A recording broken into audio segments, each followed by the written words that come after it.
Lots of day baseball games. We have got tons of actionable information. You're watching Wager Talk Today, the best daily sports betting show on the planet. And we have a great lineup. Marco's going to be joining us right off the bat. We're going to talk the Detroit-Cleveland baseball game. Same with Baltimore playing at Miami. Bryan Power after that. He's going to look at the Brewers and the Cubs. And the Rays and the Jays. And Andrew McInnis at the end of the show to discuss some CFL and a little bit of Olympic betting. The Olympics are right in front of us. And yes, there's a lot of betting opportunities there. Teddy Covers is my co-host. What do you got for your big game breakdown? It will not be Olympic betting, I can tell you that much, but it will be some NFL. How about Hall of Fame game? We'll break it down today, right here on Wager Talk Today. It's what, 7 days, 8 days till the start of football season, till the real, all September. No. Football season starts with the Hall of Fame game. That would be August 1st.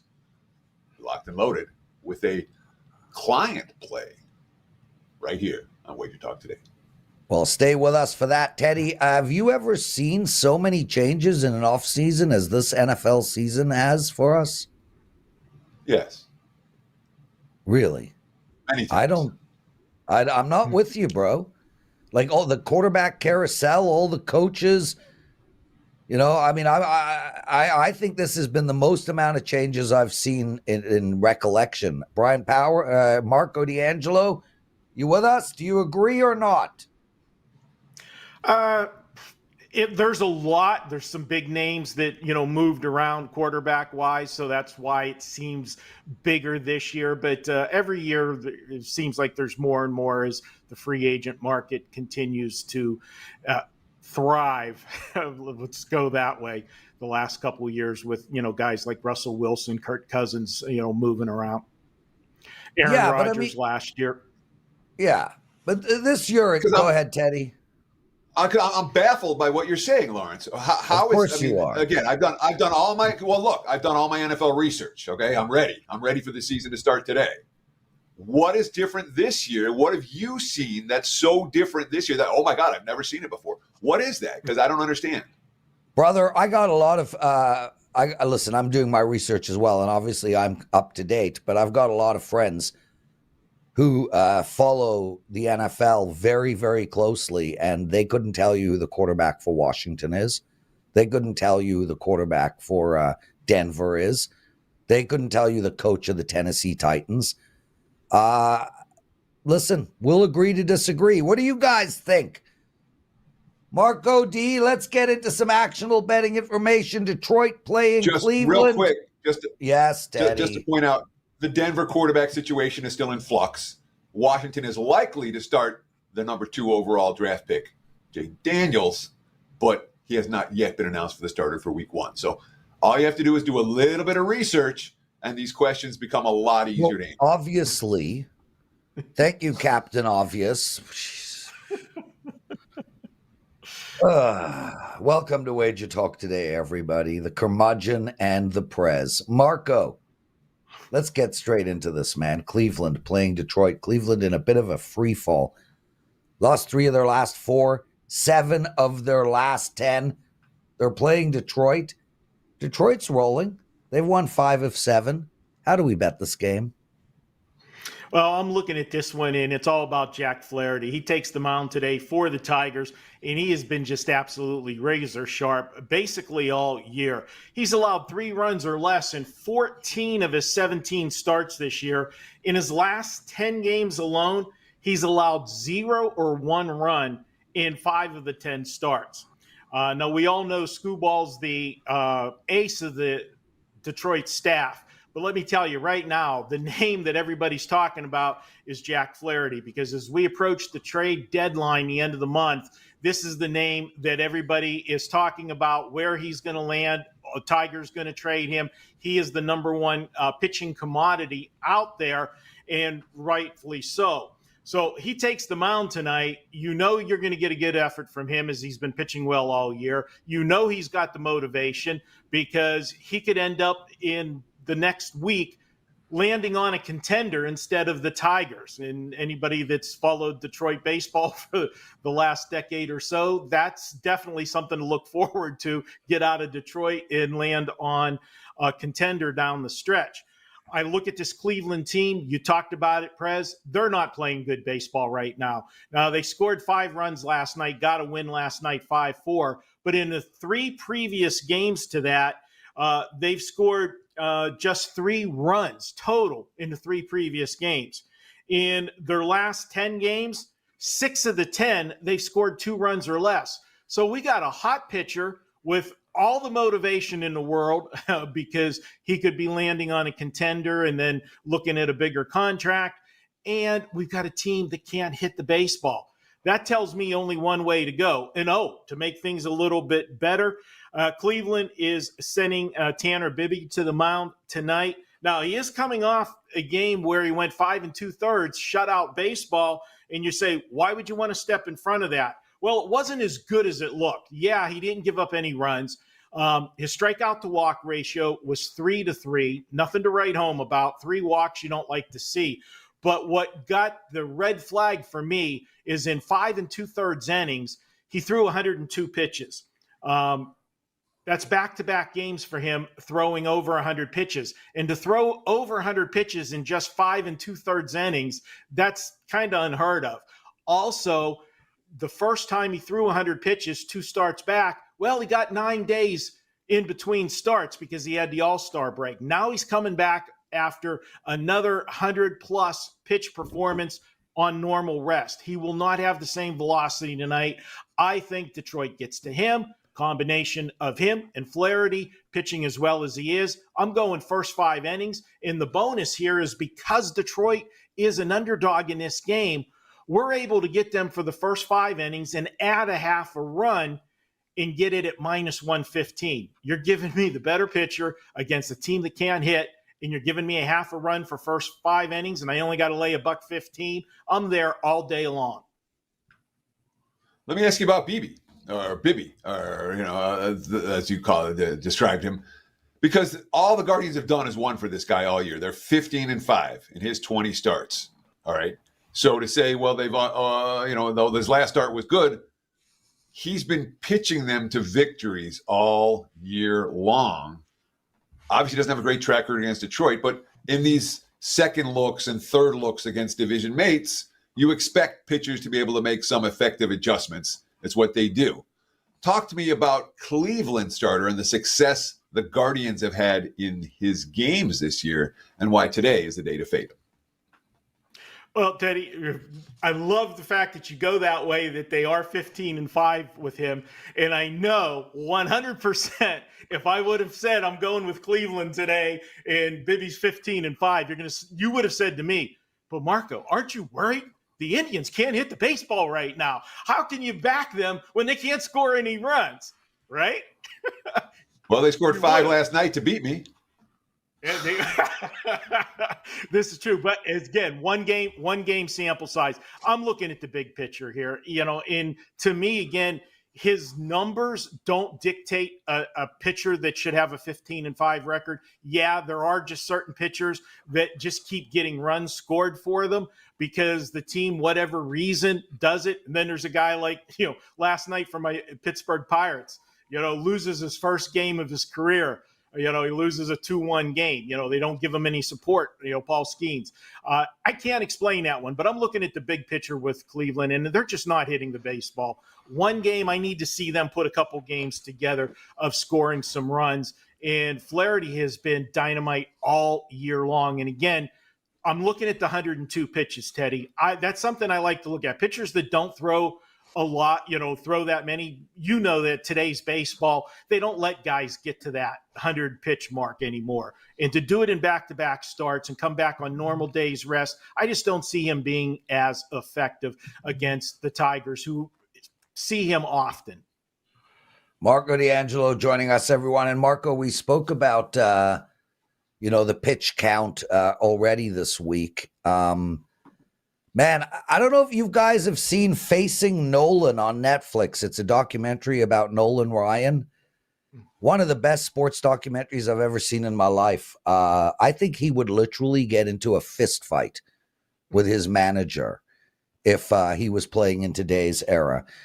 Before we get into the next game, Baltimore at Miami, I just want to make mention, Teddy covers. I had the pleasure and privilege of seeing Marco's house recently when I was in Las Vegas. I don't know if you've been there, but I will tell everybody that Marco is the best office I've ever seen in my life. And I mean, my brother's a multi-billionaire, and Marco's office puts his to shame. Teddy, have you ever been to Marco's house and seen his office? I am not. Wow. I mean, we'll have to get you here. What? I said we'll have to get Teddy here. Have a cookout. It's really spectacular. So congratulations, Marco. I mean, you work in such an incredible office. I'm totally jealous. Let's get to the next game. And, this game, Baltimore playing Miami, interesting to me conceptually. I'm looking at Baltimore as a bet on team moving forward right now. This is a team that is 3-7 in their last 10, but they're 60-40 on the year. It feels like they might get hot. And like Teddy has always said, you got to try to jump in before it happens. So Baltimore today playing Miami. The line is around minus 135 to minus 145, depending on what book you have. I like the Orioles. Where are you going here? I like Baltimore as well, Prez. And, I look at statistics. There's no question. You got to use statistics in your handicapping and numbers, but you also know I'm a big situational guy, and I absolutely love the situation we have tonight with Baltimore. This is a team that's coming off a loss last night to, let's face it, Miami's one of the bottom feeders in baseball. They're not a good baseball team. Baltimore was coming off back-to-back series against the Yankees, division rival, and the Yankees, you always get up for that. And then they followed that series up with a trip to Texas to play the defending world champs. Granted, Texas is not having the season that they had last year, but they're still the defending champs. Then they got the day off, Monday. They come in and play a Tuesday night game in Miami against a handful of, spectators as usual in Miami. And this is a team that, look like, we just have to show up and we win a game. Wrong. They got beat last night. So why do I like them tonight? Well, I like to take teams that come off a loss to a bad team. Also like the fact that they're starting a rookie tonight. He's making his major league debut. I come on the show, I tell you guys all the time, pitchers have the advantage over the hitters the first time through the league. Now, Baltimore's been decimated with injuries to their starting staff, and they've gone through a lot of pitchers. They're getting the call up. That's why McDermott is getting his major league debut tonight. In AAA ball, he had in 20 starts, he had an ERA 3.96. Not great, not bad either. Right in the middle of the road. But it's the first time that Miami will have faced him. Advantage to him. For Miami, they're sending out Cabrera to pitch. In his ERA in 8 starts this year, 7.36. He has been a total mess. I also like the situation, as I said, about coming off a loss, but you also get the team to try a little harder when it is a rookie making his major league debut. They try a little harder. They want to try to get the guy his first win and everything else. So the combination, off the loss, rookie on the mound, bounce back scenario, and playing a much inferior team that's sending out a pitcher that has been a human piñata all year, that lines me up at Baltimore. And because they haven't been playing well over those last 10 games, as you pointed out, Prez, we're getting them at a really good number, in my opinion. I'll take them. I'll lay this number with Baltimore, and that's our second free play for today. So in 2022, the Orioles were, I believe, the most profitable team in baseball, and it was all second half of the season. They were monsters. 2023, Baltimore, most profitable team to back in baseball. 2024, first half of the season, Baltimore among the leaders, if not the most profitable team to back in baseball. So we're talking about a 3-year stretch where the Orioles have exceeded market expectations wildly each year. Now they're 3-7 in their last 10. We're like, okay, this team is bet on after this little. Isn't Baltimore due for a bigger correction than the one we've just seen? That's the question I'm asking. That's my follow-up. There it is. I would have said, Teddy, where I would have expected the bigger regression would have been from the first year you said in 2022 to 2023. Because if you remember in that year, they were on the right side, if I remember correctly, of every one-run ball game that year. It was absolutely incredible. And everybody the next year, I think that's why they were so profitable, because everybody that, does the advanced metrics and everything said, oh, they got to regress. Nobody can win that many one-run games. And yet they still continued to win last year. Right now, their problem has been the pitching with the injuries that they've suffered. They've gone through just too many pitchers. And that's why I think you see the downslide. Overall, this is still a very good baseball team. They were a young team 2 years ago, learning how to win, and that's why they flew under the radar. I think they have a big second half. They're still one of the best teams, I think, in the AL East if they can get some pitching. And we talked about Jack Flaherty in the first game. This would be a guy that if they could find a way to make a trade and get him on this pitching staff after the trade deadline, because they're definitely going to be buyers. That's what they need, is they need a big arm, and I think that can help this team get back to the playoffs. Marco D'Angelo joining us, co-founder of WagerTalk. Teddy, did you have another question? You did your hand maneuver. Yeah. I just wanted to, again, the goal here is to make sure we have the facts right. Last year, Baltimore was insane, 30-16 in one-run games. 2022, Baltimore was a game under 500 in one run. There are 2 games under 500. So it was last year they had the success. That's all I wanted to do. Okay. Marco, what do you have? I knew it was one of them. Marco's got a 5% MLB major wager today, guys. Over at WagerTalk, we do not have games of the year. We have a rating system of 1, 2, 3, 4, 5. The majority of plays released are somewhere around 3%. Today, Marco has a very rare 5% play. Over the last 5 months, he's only had 7 of these plays, and he is 6-1 in them. So a really, really good time to purchase Marco D'Angelo today. Marco, you loving this play as much as I'm loving your office? Yes, Prez, I like the play. And, if you like my style of handicapping, and everybody has a different style, my combination of situational stuff with statistical stuff, head on over to WagerTalk, go to my homepage, pick it up. Game by itself is $35. $4 more, you can pick up the whole day, get all of my plays. That would be the plus EV move if you want to get everything I got today. Marco D'Angelo, thank you for joining us, brother. So, guys, 7 minutes into the show, Teddy Covers writes, "You've said an unbelievable amount of stupid shit already." Okay. I don't know. My response was okay. I don't want to argue. All people do in today's age is argue. So, Teddy, I hope you enjoyed my incredible, unbelievable amount of stupid shit. Appreciate your kind words. We'll get to what did bettors learn in a second, real quick. I went to see Chicago and Earth, Wind, and Fire last night. Wasn't great. Was not great. It was an amphitheater, so I got to sit in beautiful weather. I think it was probably around 85 degrees all night. It was stunning. But the concert was shit. That's about my review on the concert. Teddy, what did bettors learn?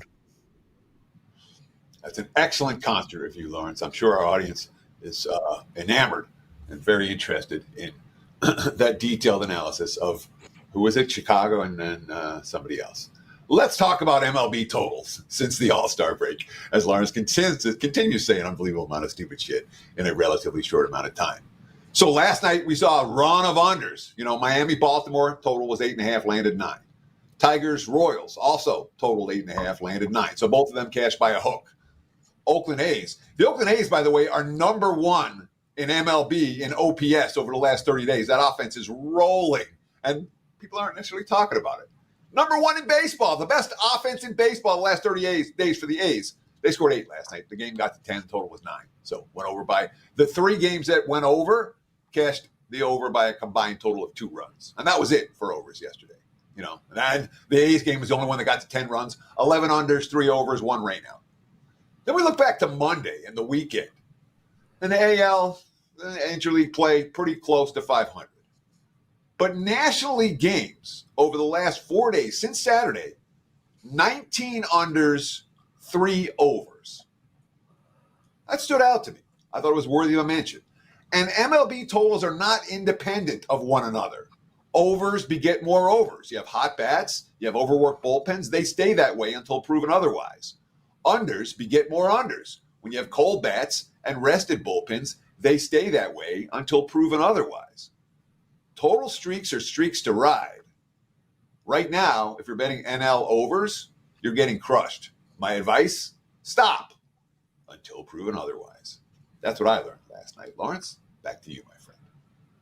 Teddy, you've said some unbelievably stupid shit on this show. Just want to get that out there. How was yesterday? You got through yesterday without a cigarette? Yeah, and so talking about it on air makes me I don't like to talk about it because it makes me Jones. I'm still jonesing for smokes all the time. Okay, they're still are strong. Like, go have a cigarette right now. I'm close to 2 weeks in 10. That's what I started on a Saturday, so I'm 10 days in or 11 days in right now, and I'm still jonesing off. So I haven't had one. I'm chomping the gum. I'm ready for a piece of gum right now after spending a little bit of time with you. But so far so good. But in terms of the addiction's not cured. But we're putting one day after the next to try to put some space between me and the last cigarette. I will not bring this up again, so I apologize. Okay. Sorry about that. So Bryan Power is going to be joining us. He's talking Brewers and Cubs, Rays and Jays. Brian, how are you, buddy? What's going on? Doing good, Prez. It seems like you're really striking out here with everything you say. For Ted, he's just ringing you up everything you get in, man. I've enjoyed the first 22 minutes of this program. It's been highly entertaining as I sit backstage, as it always is. Brian, I might be striking out, but that's only because the umpire is an idiot. Wide strike zone, right, Prez? Wide strike zone. Yeah, so Brian, yesterday we spoke about, what's your favorite pizza? And we had a guy in the comment section put up that he has been cooking pizza for 50 years, which I assume would make him in his 70s, but that's okay. And I said I love pineapple on my pizza, hot peppers, pepperoni, pineapple. He considered that sacrilege to put pineapple on pizza. He wouldn't do it with a bazooka held against his head, so he would rather die. What he's saying is he would rather die than put pineapple on a pizza. Yeah, things change. Things move. This tradition nonsense. I mean, come on, man. We put eggs on burgers now. Even the Vatican changed some of the rules in Vatican II. Things change. Women have vote. We don't need to get all caught up in what it used to be 300 years ago. What's your favorite pizza, dude? Well, I don't like pineapple, but I would rather eat pineapple on a pizza than die. I will say that. Yes. So there's that. And as I look at Teddy here, to your right, my right, has he slacked you, by the way, since this opening situation started? Yeah, I think you're getting a few more strikes there. I think you're getting that was an incredible transition. How you went from pineapple on pizza to women's suffrage, by the way, Prez. Only you, I think, could pull that off in the same breath. And the Vatican too. I got some religion in there. Yes, with that. Yeah, that was. Wow. You and Bill Simmons. It's unbelievable. Yeah, dude. Okay, brother, let's get into some actionable betting information. We got a 2:20 game you want to discuss, 2:20 Eastern. The Brewers playing the Cubbies. Let's just go. How are we betting this game? Yeah, always pays to watch live, guys, so you can get some actionable info on these day games. Couple of key things to note with this one, Prez and Teddy. When it comes to pitchers that deserve a better record, I'm going to put the name of Justin Steele right near the top of that list. I know he did get rocked his last time out, Teddy, for sure. But prior to that, how about 7 consecutive quality starts? And as I've been writing throughout the season, I think you could disregard the early portion of Steele's season because he was working his way back from an injury. He suffered it on opening day. For the year, he's now down to a 3.07 ERA and a 1.04 whip. He's a lefty, which is key because against Southpaws this year, guys, Milwaukee, dramatically different on the road as opposed to at home. And of course, this game is taking place at the friendly confines of Wrigley Field. At home, Milwaukee has the best batting average in all of baseball against lefties, 286. They're number 3 in WRC against lefties at home. But on the road, get this, 4th worst batting average against lefties, bottom 5 in WRC against lefties. So things set up well, I believe, for Steele to pitch well in the spot. He only allowed 3 runs in Milwaukee over 6 innings, Teddy. I actually cashed the Cubs as a 5% play that day. It was a couple weeks ago.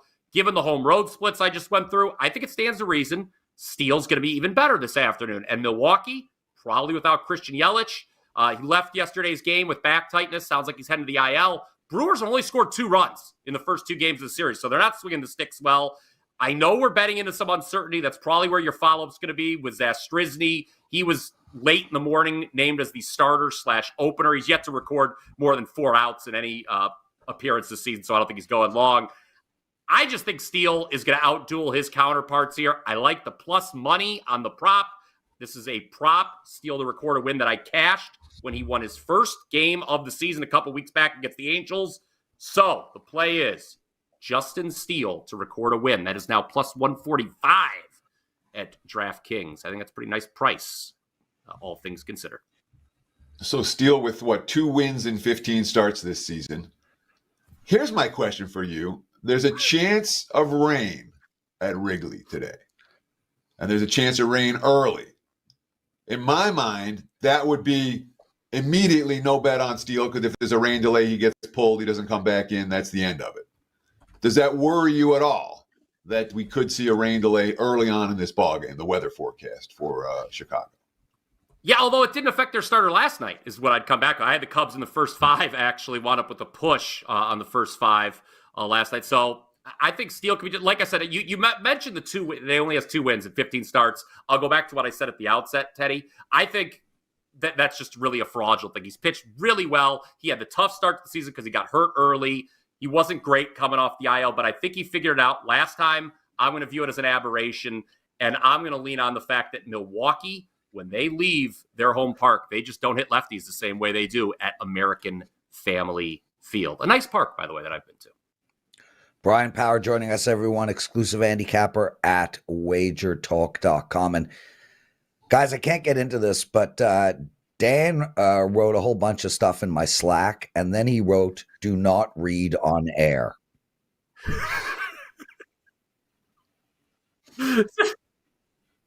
Can you hear him? So we're all just going to be hanging. Yeah, so we're all just going to be left hanging about what you. So let me summarize. Just don't do it. Let me summarize. Just summarize pineapple, how it helps your health. Just Google it. Let me summarize what Dan said. Do your spouse a favor and put pineapple on your pizza. Bryan Power. We're going away this weekend. That sounds good. I'm going to give that a try, Dan. Thank you. I got a free play here on the program today. Okay. Is that like rhino horn?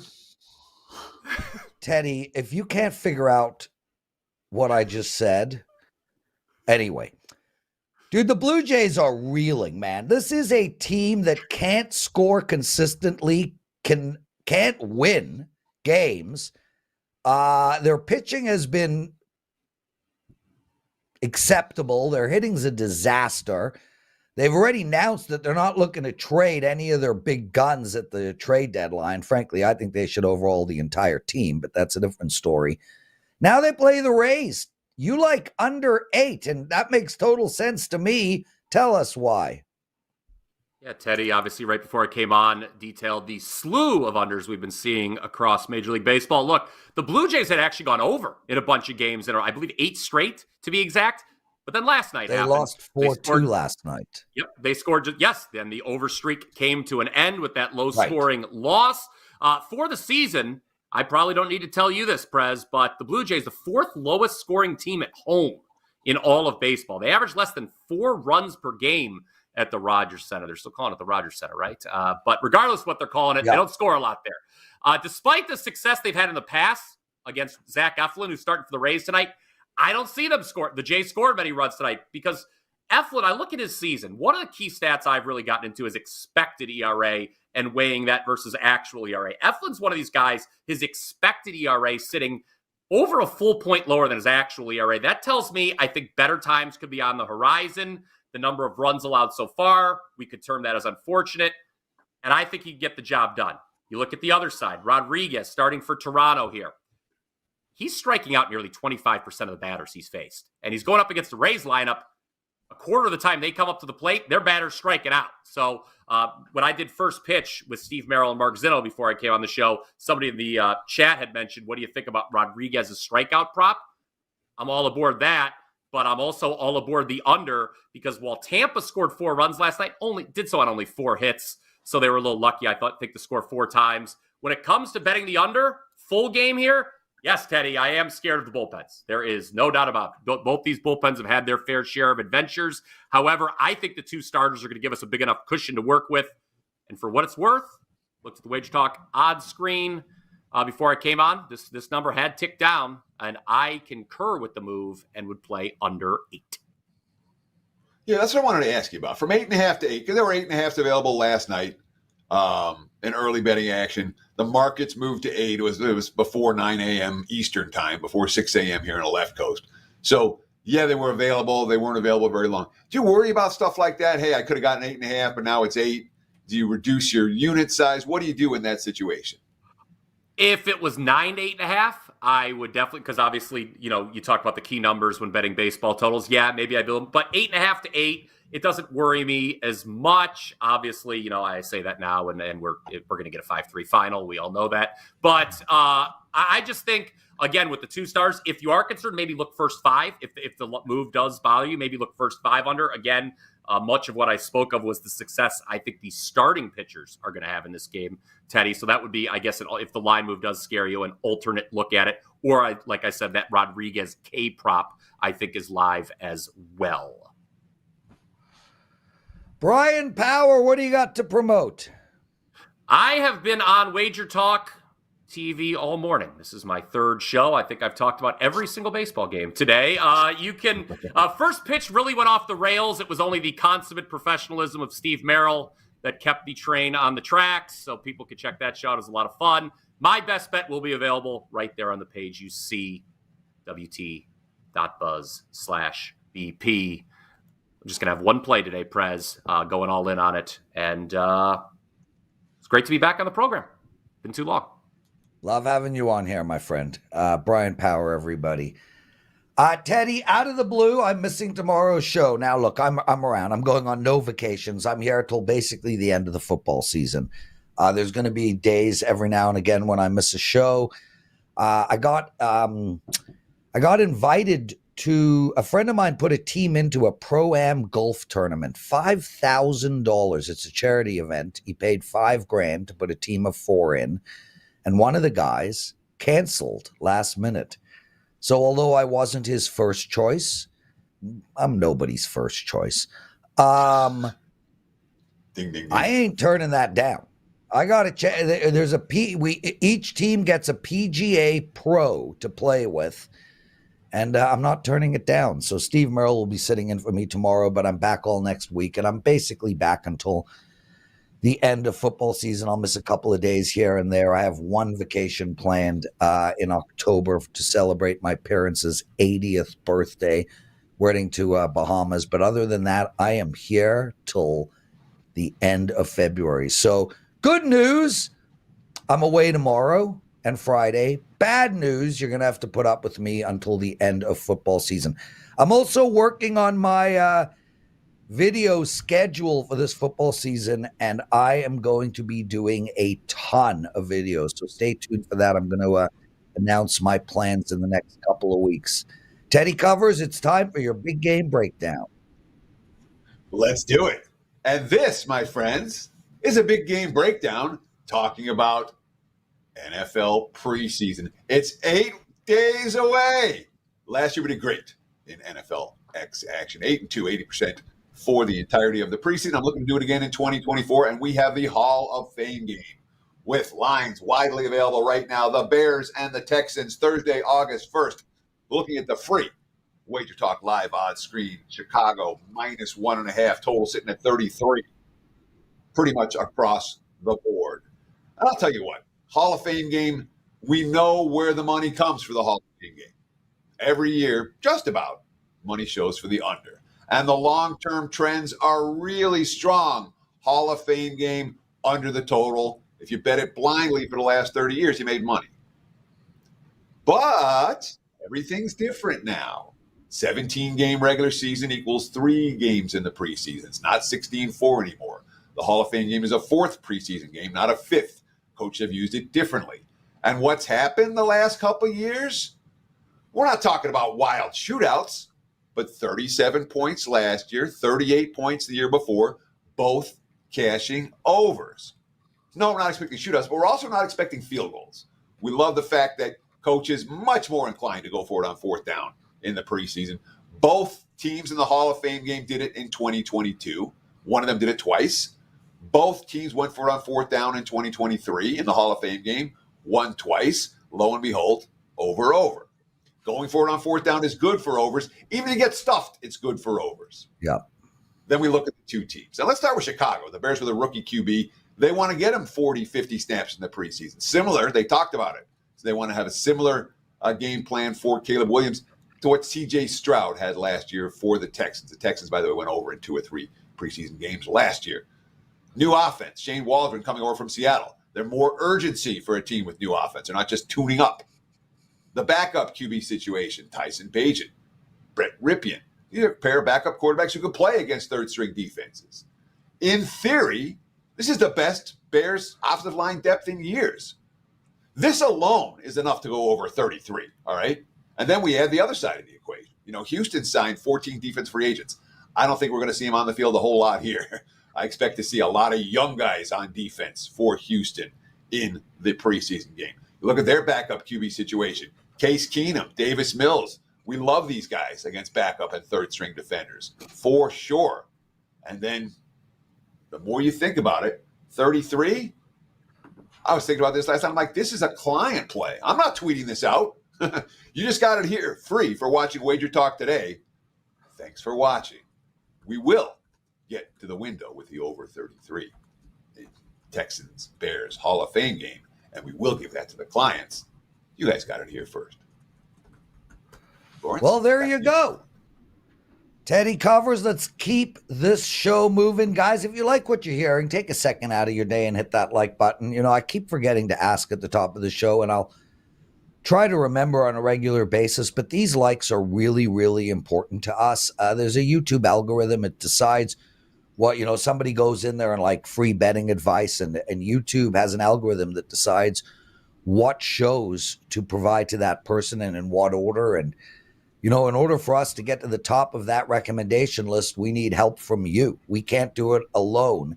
So we need those likes. We also need you guys to subscribe to our channel. It would be greatly appreciated. As far as I'm concerned, B Daddy, Titan Sports, Ray, Andrew, all of you guys, we're one big team. So help us get up in the recommendation section of that YouTube channel and continue to build our business. We put a ton of work and effort into this. So please hit like if you can. Andrew McInnis joining us. Andrew, Olympics are right in front of us, brother. You excited? I can't wait. I'm only handicapping one sport for the Olympics, but you watch sports you'll never watch, right? Diving, synchronized, all that stuff you wouldn't usually toss on your TV. But when it's on, you'll watch it. It's fun. You basically mentioned 2 things that are not a sport. Synchronized is dancing, and diving is gravity. Hey, Prez, Prez, you can work on golf, but I know you love saying that if you can smoke a cig and baseball, I agree with you, but synchro, that is hard as hell, man. The people that do that, you got to give them respect. Like, it actually is really difficult what they're doing. Dude, there's lots of things in this world that's hard as hell. Contortionism, magic. They ain't sports either. I don't judge sports by how hard something is. Anyway, you got a couple of Olympic bets coming our way, but let's start with some CFL. Winnipeg playing Toronto. When is this game and how do we bet it? This game is on Saturday, and last week I came on and gave a pick with a really great trend to back it up, and that was on Calgary, 5-1 ATS. We said, you know what? This team's covering every week. We're going to get them to cover again. One other big trend in the CFL right now, guys, the Winnipeg Blue Bombers have played 7 games this season. The total has gone under in 6 of those, 6-1 to the under, and I think the totals that we keep seeing in their games are representing the last few years of this team, are representing the roster and not exactly what we've seen so far. Last week, just 9 points put forward for them against Saskatchewan's defense. And look, Saskatchewan's off to a good year. Their defense is respectable, but 9 points is not good against anybody. And I'm not going to give credit for Saskatchewan stopping them. I'm going to actually just demote how I feel about Winnipeg. Zach Collaros, the quarterback, was great for many, many years. But his arm strength has clearly fallen off. The injuries have clearly affected the Bombers. And the total is 49.5 in this one. And Toronto, guys, they've been involved in some high-scoring games, no doubt about it. But I watched them play in person last week in Hamilton. I'll tell you what, their quarterback, until they get Chad Kelly back, their quarterback, Cameron Dukes, he doesn't really throw the ball farther than 10 yards. He is the king of checkdowns and dump-offs. This, to me, is going to be a field goal fest. It's going to be a game of long drives, a lot of punts. I don't see a lot of action in this one. And again, this number of 49.5 is indicative of who these teams once were, not who they are right now in Week 8. Andrew McInnis joining us. So, Teddy, I was talking about something off topic, like always, and one of our listeners wrote, Ray D'Amico. Ray, appreciate you being here. Look at Teddy. Would love to know what he is thinking. I feel the same way, dude. Like, your facial expressions are priceless, brother. Like, I mean, my guess is shut up, Prez. You're off topic, Prez. You're annoying me, Prez. You're saying a whole bunch of stupid things, Prez. Can you maybe have cue cards in the future so whenever you give a facial expression, you could throw up a card? You know, so we can know what is going on in that noggin of yours? So the facial expression is the card, Lawrence. I don't hide how I feel. I don't hide when you annoy the crap out of me. And I don't hide when this is what's going on in my head. My head is, can I handle, we're about to go into football season.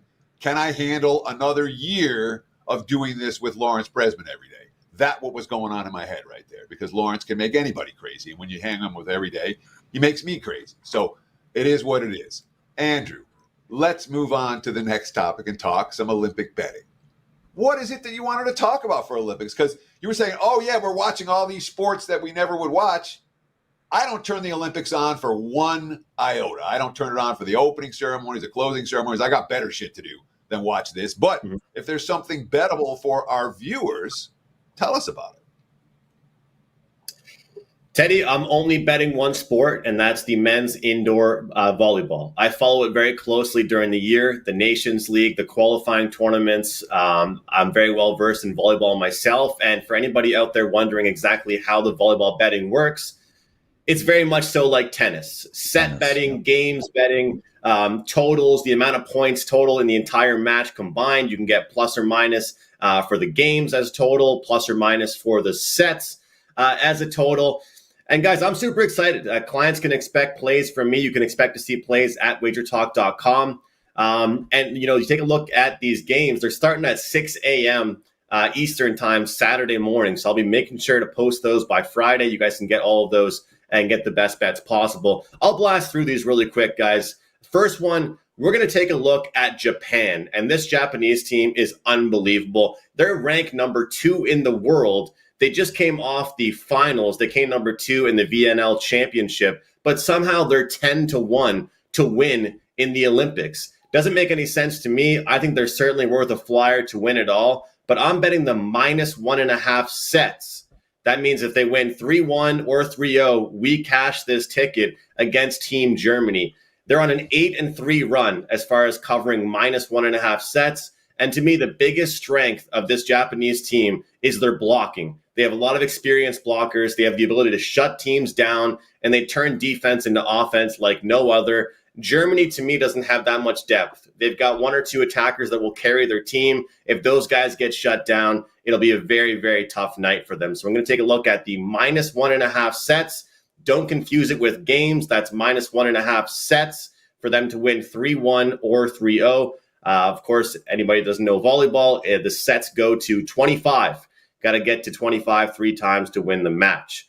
The next one I like is an under, and we're going to go with Poland and Egypt under 130.5, guys.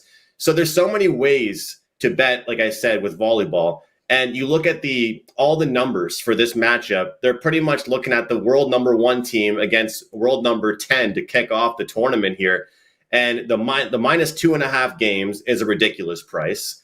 The point spread on the games is a ridiculous price. Poland to win 3-0 is a ridiculous price. So what's the next avenue we can look at? What's the next option? And for me, it's looking at the under on games. Because to me, this is going to be absolutely abysmal for Team Egypt. I'm looking at 25-11, 25-12, 25-13, wrap it up, get on to the next one. This is the first game of the tournament. Poland wants to make a statement.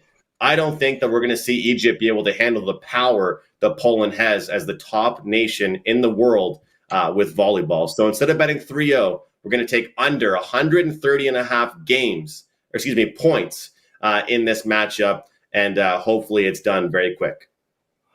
There we go. Andrew McInnis. What a show. Theodore. Lots of laughs, lots of love.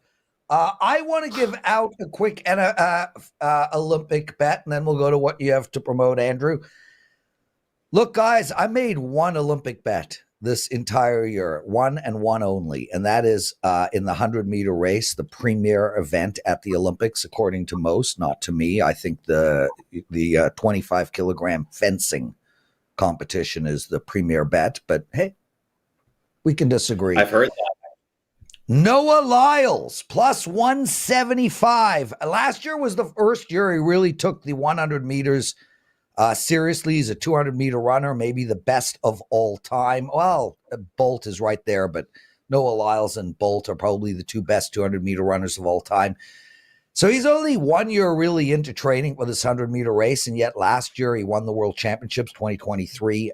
He's now at a full year to prepare for this premier event, and he's getting it at, the number is plus 175. So I've made that bet, Noah Lyles plus 175. Join me. Andrew, what do you got to promote? Guys, 5% play for me in the CFL on Thursday. It's a long-term plus 35 unit run on 4% and 5% plays combined. Also a 16-5 run with the 5% plays overall.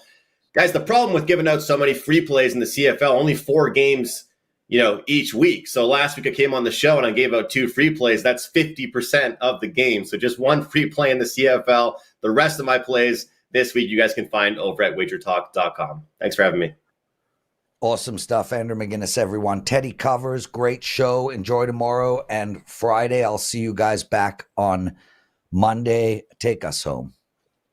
I won't go after this. I won't get to see you for weeks because I'm off next week. So I really look forward to not having to see your beautiful face, Lawrence, for the next couple of weeks. That Wonderful. Being said, that's going to wrap it for the Wednesday edition. Steve Merrill and I will be back tomorrow for the Thursday edition of Wager Talk Today. Same time, same channel, 9 a.m. here on the left coast, noon for you back east. Between now and tomorrow's games, you guys know what to do. Enjoy the games and best of luck with all your bets. Cheers.